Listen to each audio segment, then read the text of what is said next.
गया शहर के कोतावली थाना क्षेत्र के तेलबीघा के राम बालक सिंह गली में 29 अगस्त की देर रात अरविंद चौधरी की हत्या ईंट व पत्थर से पीट कर दी गई थी।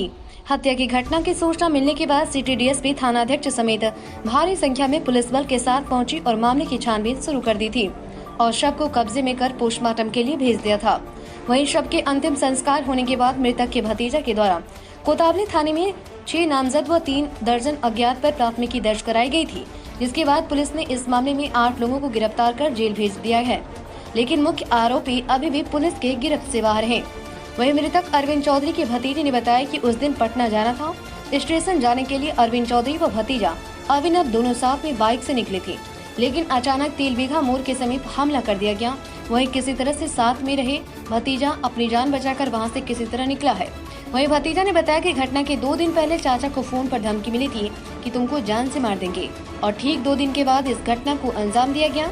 वहीं इस घटना को लेकर परिजनों ने इंसाफ की गुहार लगाई है।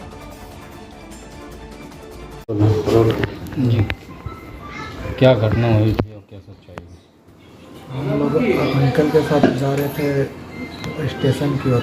पटना निकलना था अंकल को ज़मीन के काम से, तो वहाँ छोटे अंकल रहते थे, वहीं जाना था उनको।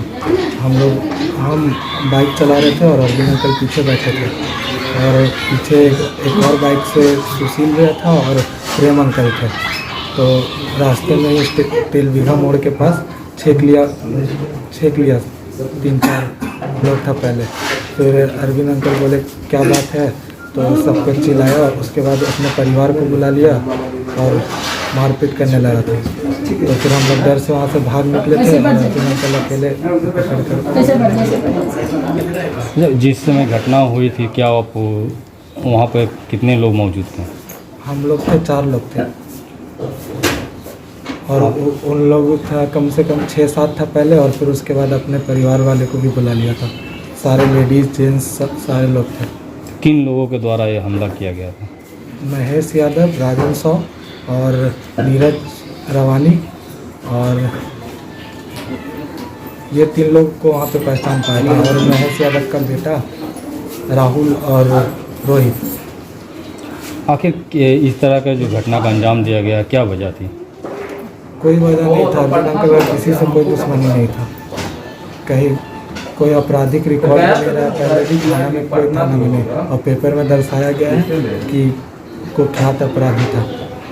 पहले से कोई जमीनी विवाद था और कुछ? कोई विवाद नहीं था। 2 दिन पहले कॉल आया था किसी का और जान से मारने का धमकी मिल रहा था। कितना दिन पहले से धमकी मिली? 27 तारीख को आया था कॉल। आपके जो भैया हैं उनके बारे में भी ये बोला जा रहा है कि उनका भी इतिहास जो है आपराधिक रहा है। कोई आपराधिक इतिहास नहीं, आप किसी से भी पता कर सकते हैं, किसी भी मोहल्ला वाले से पूछ सकते हैं और कोई भी थाना में रिकॉर्ड नहीं है पहले का। अच्छा, जो जान से मारने का धमकी आता था, कहीं लिखित शिकायत आप लोग किए थे? नहीं, अंकल किसी को बताते ही नहीं थे, किसी को घर में टेंशन ना हो इसी वजह से। बस अंकल अपने फ्रेंड को बताए थे और छोटे वाले अंकल को बताए थे। उस दिन क्या हुआ था? आप साथ में थे? नॉर्मल जैसे निकलते थे हम लोग वैसे ही निकले थे। हम बाइक चला रहे थे, अंकल पीछे बैठे हुए थे और पीछे से सुशील भी हमेशा साथ में रहता था, वो साथ में बाइक चला रहा था और पीछे प्रेम अंकल अरविंद अंकल के साथ जाना था पटना ज़मीन के काम से छोटे अंकल के पास। क्या चाहते हैं? इंसाफ चाहते हैं। बिहार सरकार से क्या गुहार लगाइएगा? फांसी का सज़ा हो महेश यादव और उसके पूरे परिवार को, उम्र कैद हो।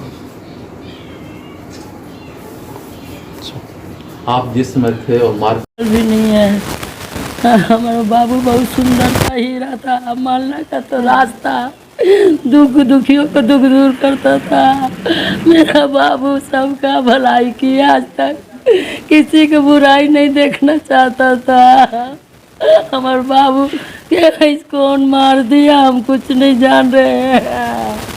हमारे बाबू का भुला गया। आपके बाबू पर ये आरोप भी लग रहा है कि वो कई तरह के आपराधिक घटना में नहीं कुछ किए, खाली अपना दुख दूर करने के लिए कुछ भी अपना हमसे लड़ेगा कोई तो कोई छोड़ेगा तो नहीं, सबके लिए लड़ती करते थे अपना।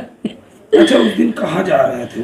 जा रहे थे, पटना जा रहे थे, उसे के भतीजा के साथ लेके जा रहे थे। आप लोगों को कब जानकारी हुआ कि हमको तो कुछ मालूम ही नहीं हुआ। 9 बजे रात को कहा कि उधर लड़ाई हुआ, तो उधर उधर मर्डर हो गया। हम लोग को तो कुछ मालूम नहीं हुआ कि उसका हाथ में गोली लगा है अरविंद का, चाहे कुछ। हम तो भगवान को भोर में भी उठ के भगवान से प्रार्थना करे, पूजा किए कि मेरा बाबू की ज़िंदगी बकास दो। हमको लोग को तो कुछ अपना पते नहीं चला कि हमारा बाबू तो रात ही में मर गया। आप लोगों को कितना बजे पता चला था? हाँ, सबको मालूम था, हमको, माँ को, बहू को। हम लोग के घर में मालूम नहीं था, पापा उपा को बस यही 5-6 गो को मालूम नहीं था। हमने भोर के नहा के सोचे, बोला बाबा को जल डाले, अति करे, कृष्ण भगवान का पूजा करे, साल रहेंगे आज का साल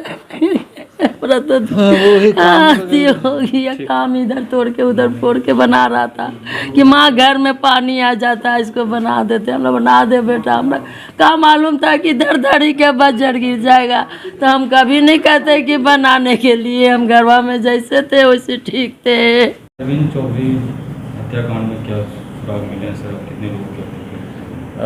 उसमें जो मामला था, मामले में नेम्ड FIR की गई है। हम लोग छापेमारी कर रहे हैं, हम लोग वारंट कुर्की के लिए प्रे कर रहे हैं। उसमें एक जो उसका एक अभियुक्त था राजू यादव जो है, उसने संभवतः सरेंडर किया है। बाकी लोग भी हम लोग पीछे लगे हुए हैं। मुझे लगता है कि बहुत जल्दी हम लोग बाकी लोग भी अरेस्टिंग कर लेंगे।